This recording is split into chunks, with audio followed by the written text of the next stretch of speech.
문법 요소에서 높임 표현 물어보는 파트에서는 그러면 어떤 요소를 봐야 되는지 정리해 줄게요. 얘는 서술어 봐야 돼요. 서술어 자리 잘 봐야 돼, 서술어 자리. 그리고 조사를 잘 봐야 돼요. 서술어랑 조사 보는 거야. 이 요소를 핵심 요소라고 얘기를 해요. 왜 그러냐? 특수어휘 어디서 일어나니? 서술어에서 일어나지. 선어말어미 시 어디서 일어나니? 서술어에서 일어나지. 조사, 깨서, 깨, 조사에서 일어나잖아요. 그러니까 문장을 볼 때 문제에서 높임 표현에 관련된 문제잖아. 그러면 의식적으로 서술어, 조사만 집중적으로 보자. 조금 더 확대되면 주어가 누군지, 대상이 누군지 그 정도로 봐줘야 되겠죠. 그게 포인트예요. 높임 표현은. 지금까지 우리는 거꾸로 뭐 주체 높임이다, 상대 높임이다, 객체 높임이다 이라고 해서 주체 높임 뭐고 상대 높임 뭐고 객체 높임 뭔지를 먼저 정리했잖아. 물론 그런 개념들도 있어야 되지만 이제는 문제풀이 스킬이잖아요. 그러면은 서술어랑 조사 보는 거예요. 그래서 높이려는 대상이 누구인지 그 대상도 한번 조금 더 플러스 해주라는 얘기. 주어를 높일 거냐 아니면 목적어 부사를 높일 거냐. 근데 그 대상도 이 조사들 보면 되잖아. 조사들이 결정시켜 줄 거잖아. 높였는지 안 높였는지. 알겠죠? 자, 높임 표현은 그러니까 특수어휘, 시 이런 애들은 다 서술어에서 그러니까 서술어 조심하셔야 돼요. 그리고 서술어가 일어나는 서술어의 변형, 관형사형 전성어미로 변형이 일어나는 경우도 있지. 활용되는 경우 있지. 그때도 그 관형사형 전성어미도 봐야 되는 거야. 보자. 아버지께서 보시던 신문을 나에게 어머니께 드리다. 들이셨다. 자, 이렇게 되면 여기서 우리가 조사랑 서술어 찾아주라고 했어요. 조사랑 서술어를 집중적으로 보라고 했어요. 조사. 그쵸? 깨서는 주체 높임, 깨는 객체 높임. 자, 들이다 누구한테 드려야 되니? 어머니한테 드려야 되는 거죠. 객체 높임 들이다 특수어휘. 그런데 시가 하나 살짝 보이지? 들이시다. 이거는 주체 높임 시, 선어어미 시. 그리고 보시다. 우리 보다라는 서술어가 관형사형 전성어미 던이 쓰여서 보시던으로 우리 선어어미 시가 보이지? 자, 여기에 플러스 이 던은 시제도 표현되겠네요. 과거 시제 우리 뒤에서 시간 표현할 거잖아. 과거 시제로서 쓰이는 부분이지.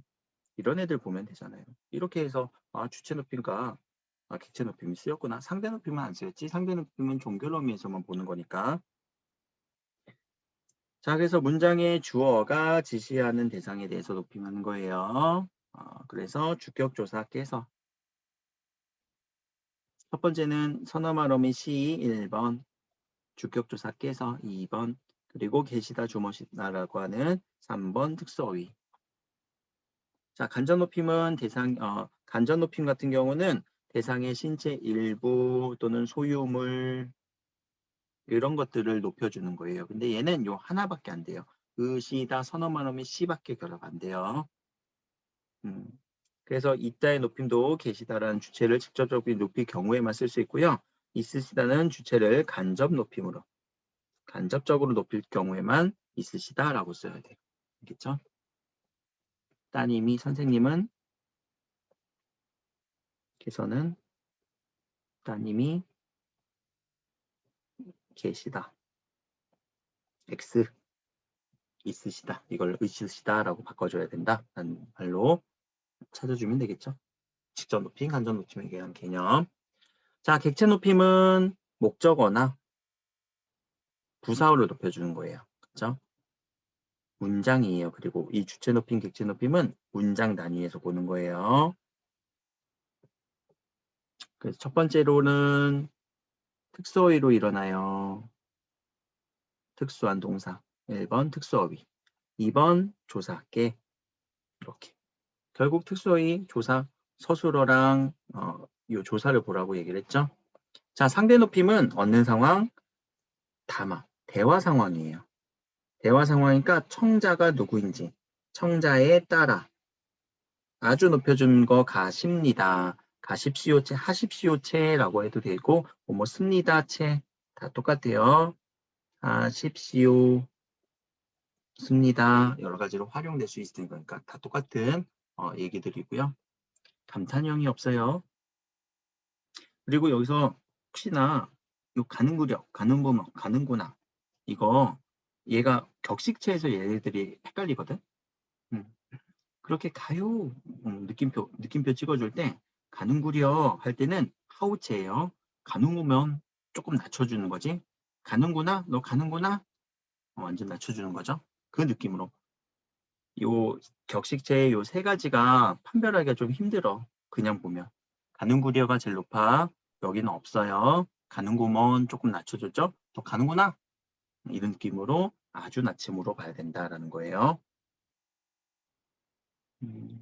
그리고 여기는 하오체였고요. 여기는 하개체. 하오, 하시오, 하시오, 하구려. 하구려, 가는구려. 그렇죠? 합시다. 근데 이것도 뭐뭐 합시다라고 할 때 가십시다, 가십시다, 가십니다, 가십시다 요거 헷갈리죠? 얘네들도 좀 차이가 있으니까 보세요. 니다가 들어가야 돼요. 니다. 여기는 니가 안 들어갔어요. 자, 이때 요는 보조사의 요예요. 보조사의 특징을 가지고 있다. 자, 비격식제의 효과, 친근감.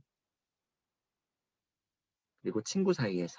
여러분들 이제 친구 사이에서 요 헤라체보다는 여러분들 이제 이 헤라체보다는 해요체가 조금 더 친근감 있게 여러분들 표현을 잘 해주는 정감 있는 표현이라고 얘기를 하면 돼요. 자, 넘어갑시다. 시간 표현도 어딜 봐야 되니? 시간 표현 역시도 서술어 어에서 어미 보면 돼요. 왜? 선어말 어미. 어미 at과 get이 나올 거니까. 그렇죠? 그리고 전성 어미. 은는 을던이 나올 거니까. 어미를 중심으로 시간 표현은 이루어지고 있어요. 어간에서도 안 일어나죠. 조사에도 안 일어나요. 명사는 당연히 안 일어나죠. 그러니까 결국 이런 어미들을 보는 거예요. 서술어를 보란 얘기예요. 그렇죠? 은는 을 덩이 아니라 던이에요. 이런 애들을 잘 보면은 시간 표현도 금방 찾아줄 수 있어요. 그리고 여러분들이 그 의미를 파악하기. 이런 at과 get의 쓰임은 의미 파악까지 해줘야 돼. 뭐 너 이제 큰일 났다. 너 이제 큰일 났다 라고 할 때는 얘는 과거 시제 선어 말음이 at처럼 보이지만 미래를 의미할 수도 있으니까 이런 특수한 쓰임. get의 쓰임도 여러 가지 볼 수 있겠죠. 자, 그래서 밑에 있는 개념들 잠깐 보면은 사건시는 뭐고 바라시는 뭐고 얘네들의 관계에 따라서 사건시 바라시보다 사건시가 바라시보다 먼저 앞서는 선행한다. 선행이라는 단어로 쓰면 되겠는데 앞서다. 앞서는 시간 표현이에요. 사건시가 먼저 일어날 때 그때 아식과 어의 쓰임이 있고요. 아주 오래전이야. 그리고 그렇지 않은 상태의 표현 우리 이렇게도 쓰입니다. 단절의 느낌이 있어요. 자, 그리고 과거 어느 때 경험을 말할 때 뭐뭐 하더라. 경험을 말한다. 경험을 회상할 때라고 하자. 회상해 시제 더. 그리고 관형사를 할 때 관형사용어미 은, 던인데 이건 뒤에 다시 한번 정리할게요. 은는 을던의 쓰임. 그리고 형용사 이다. 마찬가지로 형용사랑 비슷해요. 이다는. 동건이 좀 뭐하고 있니? 자, 여기서도 고양이가 들어온 것 같은데요. 어? 동건이 고양이가 막 저렇게 치는 거 아, 아니에요? 그래? 쓰러뜨린 거야? 자, 읽던, 읽었던 다 되죠? 근데 학생이던, 학생이었던 뭐가 안 되니? 뭔가 결합이 지금 안 일어나지? 과거에서. 요 은는 일던의 쓰임을 잘 정리해 주셔야 돼요. 지금 해놓자. 지금 하고 갑시다. 여기다가. 자, 전성어미 은, 는, 을, 던이에요. 자, 뒤에 쓰이지 않은 거는 이거는 전성어미 어말어미에서 쓰인다는 얘기죠. 동사에서만 일어나요. 은은 과거를 나타내줘요. 근데 형용사 또는 서술격조사 이다에서는 얘는 현재를 나타내줘요. 예문도 한번 들어보세요. 먹은, 말은 이렇게 달라지지. 자, 느는 현재를 나타내줘요. 근데 여기 결합할 수 없어요. 먹는 여기는 못하지. 을은 둘 다 미래예요. 더는 둘 다 과거예요. 이렇게만 정리해주면은 되잖아. 먹을, 말을, 먹던, 말던 이렇게. 있는 일단은 요거를 잘 정리해 주시면 돼요. 알겠죠? 그리고 요 는이 선어말 어미 는도 있어. 요 는은 선어말 어미 시제를 나타내주는 현재 시제를 나타내주는 는도 있어요.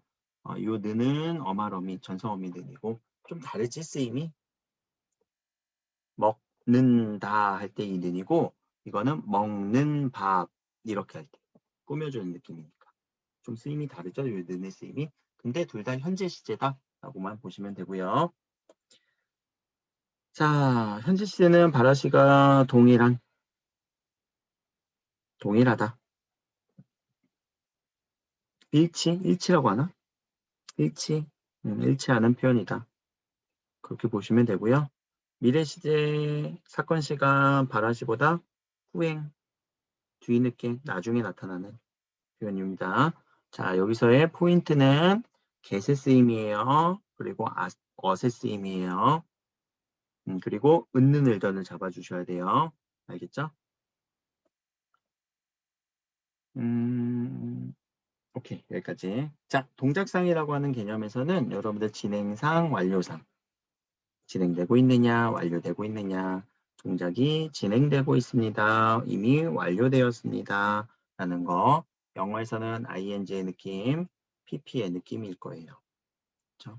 근데 뭐뭐하고 있다가 어떻게 해석된다고? 중의적으로 해석된다고. 근데 주로 신체와 관련될 때.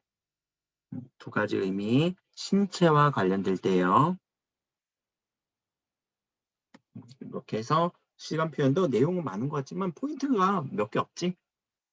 되게 내용이 한 페이지 길게 나와서 압박을 주고 있지만 진짜 별거 없어요. 시간 표현은. 진짜 어세스임. 미래 시제 음, 저기 사건 시가 바라시 음, 다음 사건 시가 후행이라는 단어. 선생님 이거 후행이라고 썼는데 학교에서 뭐라고 했니? 나중에 나오는 의미예요. 후행. 사건 시가 바라시보다 나중에 나와야 돼. 바라시가 먼저고. 학교에서 이거 후행이라고 했니? 그런 의미를 썼을걸? 나중인 시간 표현. 사건 시가 이후 바로 이후, 이후 혹은 뭐 나중 이렇게 쓰면 되겠지. 그런 의미만 들어가면 돼요. 자, 그러니까 시제 표현은 진짜 보는 거 없어. 우리 어미만 잘 보면 돼. 어미. 알겠죠? 어미를 잘 공부하자. 자, 피동 표현은 기본형 생각하기. 여기에 포인트는 기본형 생각하세요. 그리고 동작을 당하냐? 이거 생각하기. 내가 동작을 당하고 있느냐? 기본형 생각하면서 왜 피동이잖아. 피동사잖아요. 피동사니까 얘는 용언이잖아요. 용언의 기본형을 항상 생각해서 맞춰보란 얘기예요. 알겠죠? 그리고 피동의 개념, 능동과 서로 다른 개념이에요. 반대되는 개념이에요. 주어가 다른 주체에게 동작이나 행위를 당한 것을 당하는 것을 표현하는 건가?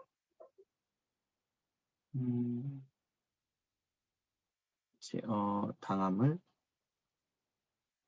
표현하는 것. 이렇게 정해도 될 것 같아. 요 피라는 단어가 당하다라는 의미니까요. 능동과 다른 개념이다.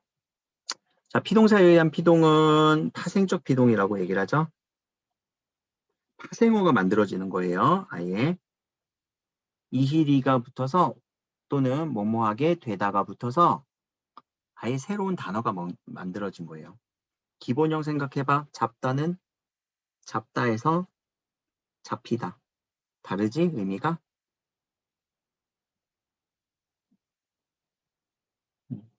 요 희가 만들어준 거죠. 아, 요때 기본형이라고 한 거는 우리 어근 생각하라는 얘기예요. 어근. 어근. 왜냐면은 요 이희리기는 접사니까 어근 접사가 결합하기 전에 얘를 빼고 나서의 어근을 생각하라는 얘기예요. 알겠죠?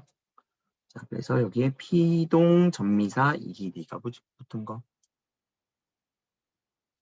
한번 뭐 산이 보이다도 한번 볼까? 자, 보는 사람은 누군지는 모르겠지만 일단 산이 나한테 보이는 거지. 산이 나한테 보이는 것을 보는 것을 당하는 거잖아. 보이다. 이때 피동 표현이죠. 그렇죠? 자, 아지다 어지다는 하나의 문장 성분이 들어가는 거죠. 문장 성분이 추가돼서 얘를 통사적 피동이라고도 얘기를 해요. 아지다 어지다 결합됩니다. 또는 뭐뭐하게 되다. 요거까지 하나 더 넣어주세요. 믿어지지 않는다. 중요한 거 얘네 둘이 같이 쓰이는 경우 우리 조심하라고 했지? 이중 피동을 조심하라고 했죠? 이중 피동. 보이어지다. 이어지다. 똑같이 들어갔죠? 그래서 얘는 보여지다라고도 발음된다고 했어. 조심하세요.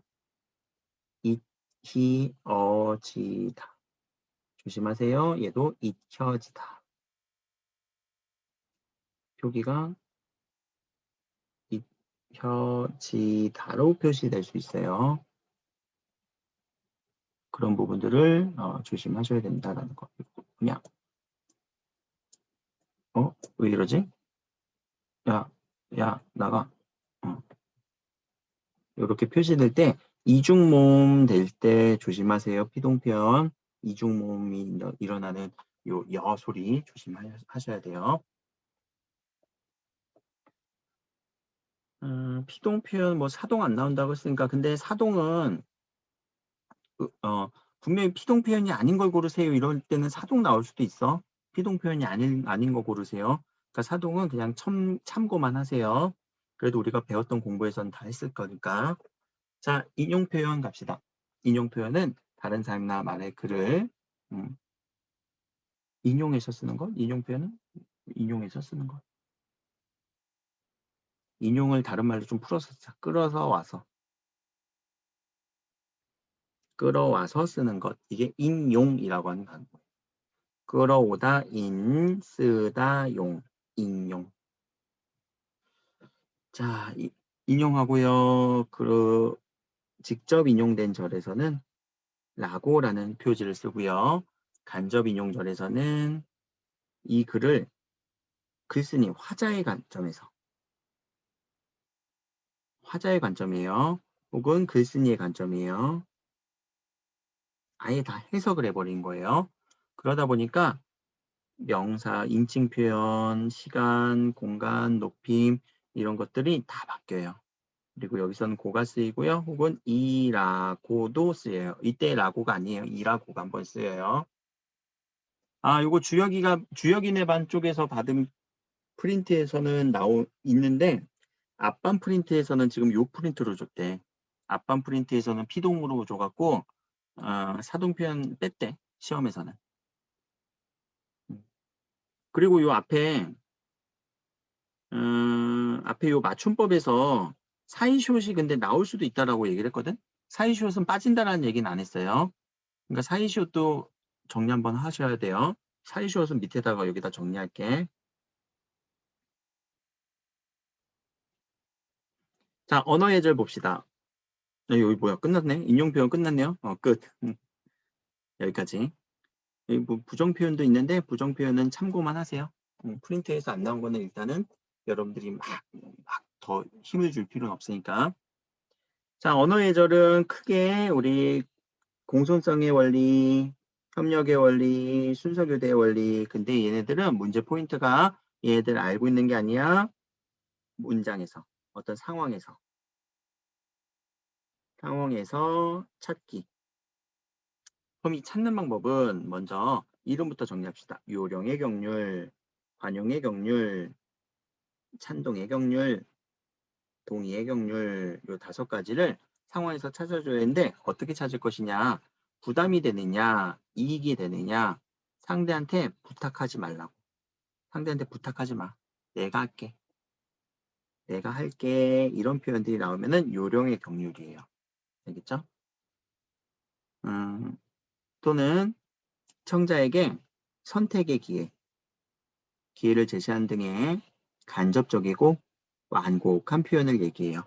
직접적으로 부탁하는 게 할 수 있겠니? 해줄 수 있겠니? 라고. 이럴 때 요령의 경률이 시행된 거예요. 부탁을 하더라도 최소한의 부탁으로. 알겠죠? 그러니까 부탁과 관련된 표현이 많이 나올 거예요. 요령의 경률은 부탁과 관련해서 나올 거예요. 왜? 부담이니까.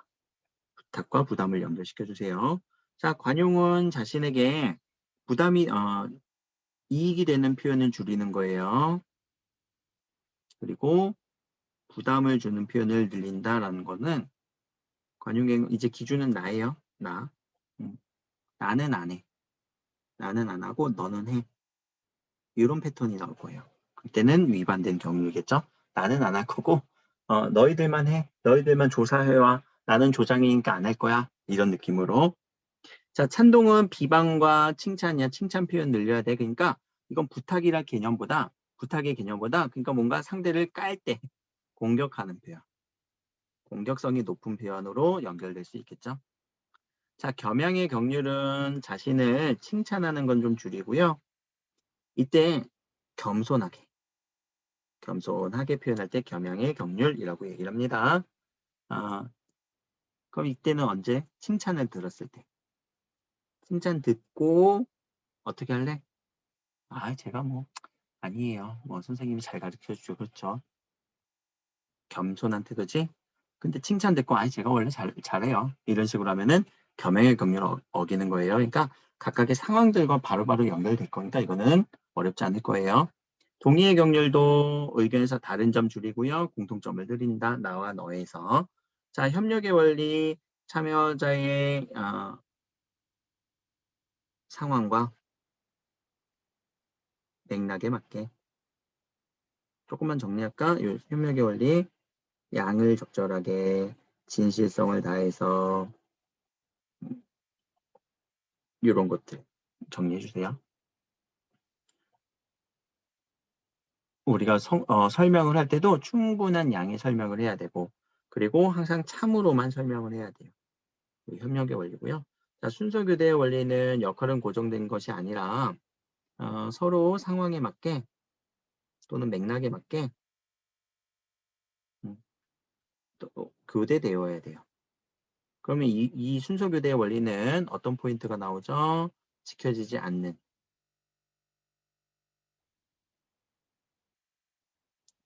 상황. 1번 나 혼자만 얘기해. 나 혼자만 이야기할 때. 2번째 침묵만 지켜. 3번째 순서 다른 사람 사이에 다른 사람 말에 확 끼어들 때. 4번째 내용의 통일성이 안 맞대. 갑자기 다른 얘기.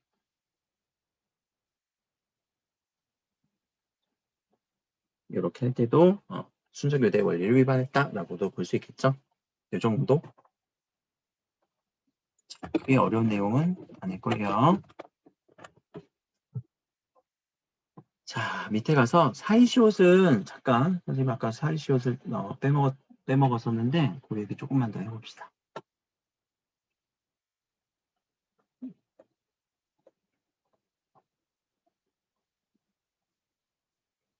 사이시옷도 뭐 다 공부할 필요가 다 공부하기보다 이 사이시옷에서는 나오는 것만 일단 나오는 것만 얘기해 볼게요. 한자어 플러스 한자는 시옷 표기 안 해주는 거예요. 이 사이시옷 표기죠. 근데 단 누구 6개. 내가 셋방을 얻었는데 곡간 옆이었고 택간 옆이었고 착간 옆이었어. 내가 셋방을 얻은 횟수를 생각해 보니까 그 숫자가 어마어마하더라. 이렇게 6개는 인용을 한다. 이 정도예요. 이 사이시오 표기에서 얘네들. 자, 그리고 고유어라던가 한자어라던가 고유어 가능하고요. 고유어와 고유어 이때도 사이시오 표기 해줍니다. 근데 사이시오 표기할 때는 된 소리가 덧나거나 초 플러스 뿔. 사이시옷은 합성어일 때야 얘들아. 파생어 안 돼요. 합성어일 때만. 촛불 이렇게 소리가 나죠. 그래서 표기는 초불로 표기해 주는 거.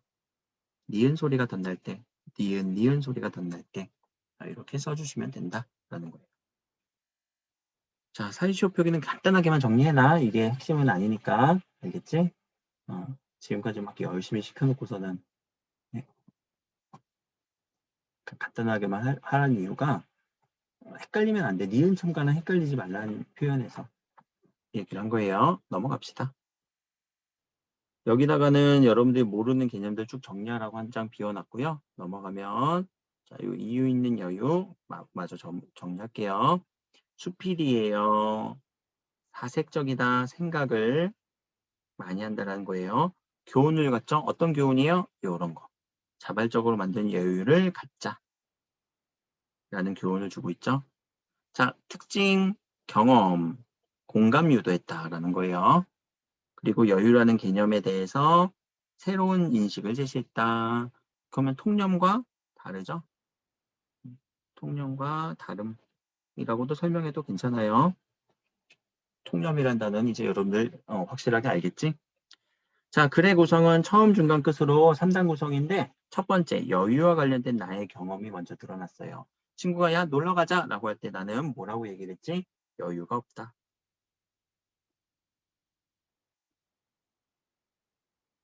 며 거절했어요. 그렇죠? 자, 중간에는 두 종류의 여유 정리했을 거예요. 첫 번째 1번 현재 내가 처해 있는 상황.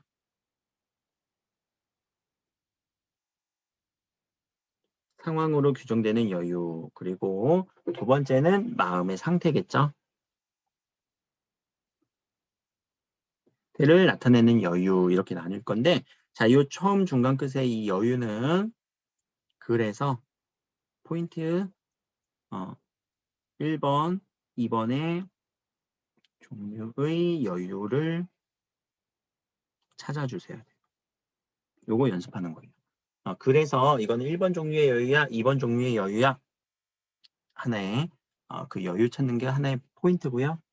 두 번째는 끝에서는 자발적으로 만드는 여유가 필요하다라는 거. 그 여유의 중요성에 대해서 얘기를 했어요. 자, 밑에 두 가지 종류의 여유, 이것도 특징 정리하시는 거예요. 특징이 문제화 될 거예요. 밑줄친 1번 이것에 대한 설명으로 틀린 것을 고르세요. 이런 식으로 문제를 줄 거란 말이에요. 근데 이 종류가 첫 번째 여유인지 혹은 두 번째 여유인지 그 설명, 특징 정리하는 거예요. 이런 문제화 될 수 있겠죠. 1번, 현재 내가 처해 있는 상황이다. 첫 번째 여유였죠. 두 번째 여유의 기준은 이런 측정할 수 있는 척도가 비교적 객관적이에요. 객관적으로 우리가 측정할 수 있어요. 그리고 물질적, 시간적, 공간적인 특징 뒤에서 한 번 더 정리해 드리겠지만, 근데 얘는 상황에 따라서 달라져. 그런 특징이 있어요. 상황에 따라서 달라지는 특징이 있다. 자, 두 번째 종류의 여유는 마음의 상태죠. 마음이 드러나서 표정과 태도와 행동에서 이런 여유들을 우리는 가늠한다, 추측할 수 있어요. 자, 근데 훈련으로 획득할 수 있다라는 거예요. 자, 그러니까 문제 유형은 이렇게 나올 수도 있다는 거지. 첫 번째 여유를 줄쳐놓고서 이거에 대한 설명, 처해 있는 상황으로 규정된다, 넉넉함을 측정할 수 있다, 객관적이다, 상황에 따라 달라진다, 또는 물질, 시간, 공간과 관련되어 있다. 5번 훈련으로 획득할 수 있다. 그러면은 얘가 틀린 선택지가 되겠죠. 이런 느낌으로 골라주는 그런 문제 유형이 나올 것이다. 안 어렵죠? 이 정도는 추측할 수 있죠, 여러분들? 그 정도예요. 막 얘가 막 엄청나게 꼬아서 내지는 않을 거야. 근데 꼬아서 내진 않더라도 여러분들이 이제 어려운 부분은 뭐냐면은 문장이 길어서 그래. 그 문장이 길어지게 나오니까 그 긴 문장을 여러분들이 찾아주는 그 연습을 좀 해주시면 된다라는 거예요. 잠깐만.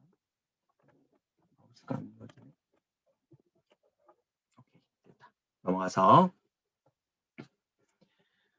자, 여유의 근원 이 부분에서 우리 여유는 첫 번째 여유와 관계됐던 어떤 물질적 여유 상황, 물질적, 공간적, 그리고 시간적 여유는 내가 처한 상황으로부터 결정이 된다는 거예요. 그러니까 상황이 변하면 여유도 변하게 되겠죠. 이런 상황적 여유 첫 번째. 근데 마음은 이런 것들을 통해서 여유가 드러날 수 있고 훈련으로도 획득할 수 있다. 두 번째, 여유에 대한 사색적인 생각을 했었죠. 사색적으로 글쓴이는 사색적으로 접근을 했어. 사색적으로 뭔가 분석을 하고 있죠. 자, 밑에 가서 여유 중요하다라고 얘기를 했어요. 왜? 여기도 하나의 포인트예요. 글쓴이가 생각하는 여유의 가치, 여유에 대한 가치 설명으로 틀린 것 고르기. 이런 문제가 될 수 있겠죠. 본래 자신의 정체성 찾아주는 거. 이거 되게 중요하다고 했고요. 두 번째는 나를 둘러싼 공간에 나를 분명하게 각인하는 거예요. 새겨 넣는 거예요. 그러니까 시간과 공간에 나를 분명하게 인지를 한다는 거예요. 여러분들은 지금 그러니까 여유를 갖고 내가 이 시간 여유라는 거는 느긋함이라는 얘기가 아닌 것 같아요. 여기서는. 이 글에서는 느긋한 게 아니라 잠깐의 그 틈을 주고 짬을 주고 그 틈 속에서 여러분들 이제 6월 마지막에 뭐 했지? 우리 시험 공부하고 열심히 했구나. 나를 분명하게 각인시킨 거잖아. 6월 마지막에 뭐 했더라 생각할 때, 나 그때 열심히 공부했어. 시험 공부했어. 각인할 수 있는 거예요. 정체성도 틈을 준다면 나 지금 뭐 해야 되지? 나 지금 학생이잖아. 또는 부모님의 아들, 딸이잖아. 효도하고 공부 열심히 해야 되잖아. 정체성을 찾아주는 거예요. 이런 틈을 통해서, 여유를 통해서. 그리고 삶이 희미해지지 않는 거예요. 희미해지지 않는다라는 거는 분명하게 우리가 정체성도 찾아주고 각인하다 보면은 당연히 희미해질 수가 없겠지.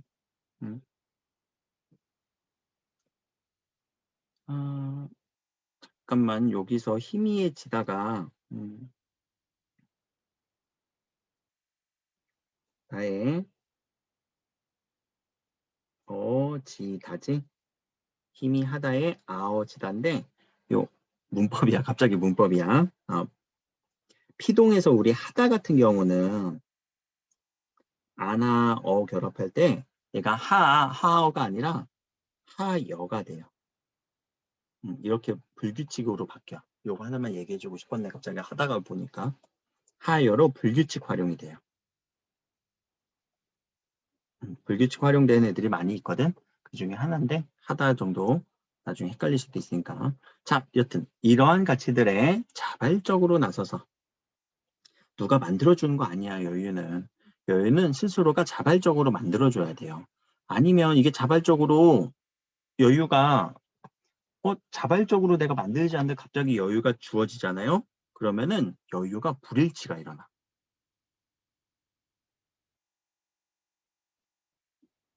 여유가 불일치 일어날 때 되게 무슨 상황이지?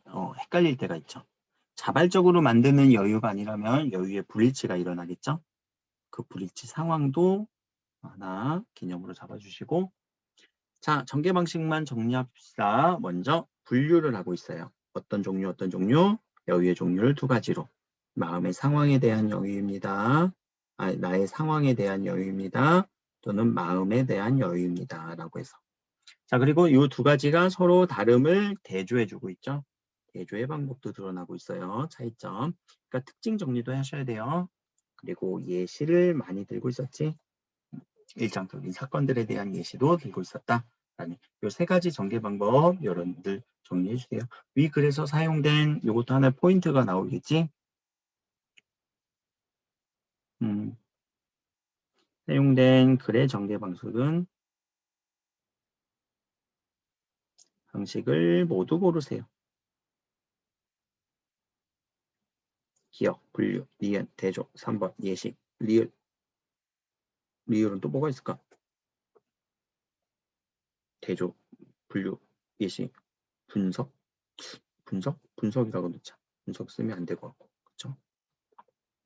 뭐가 있을까? 유추, 미음, 유추도 안 돼요. 이렇게 아닌 애들 몇 개 넣고 고르라고 할 수도 있어. 그런 포인트들 정리하시면 돼요. 자, 여기까지 시험 포인트 끝. 자, 혹시 질문 있니?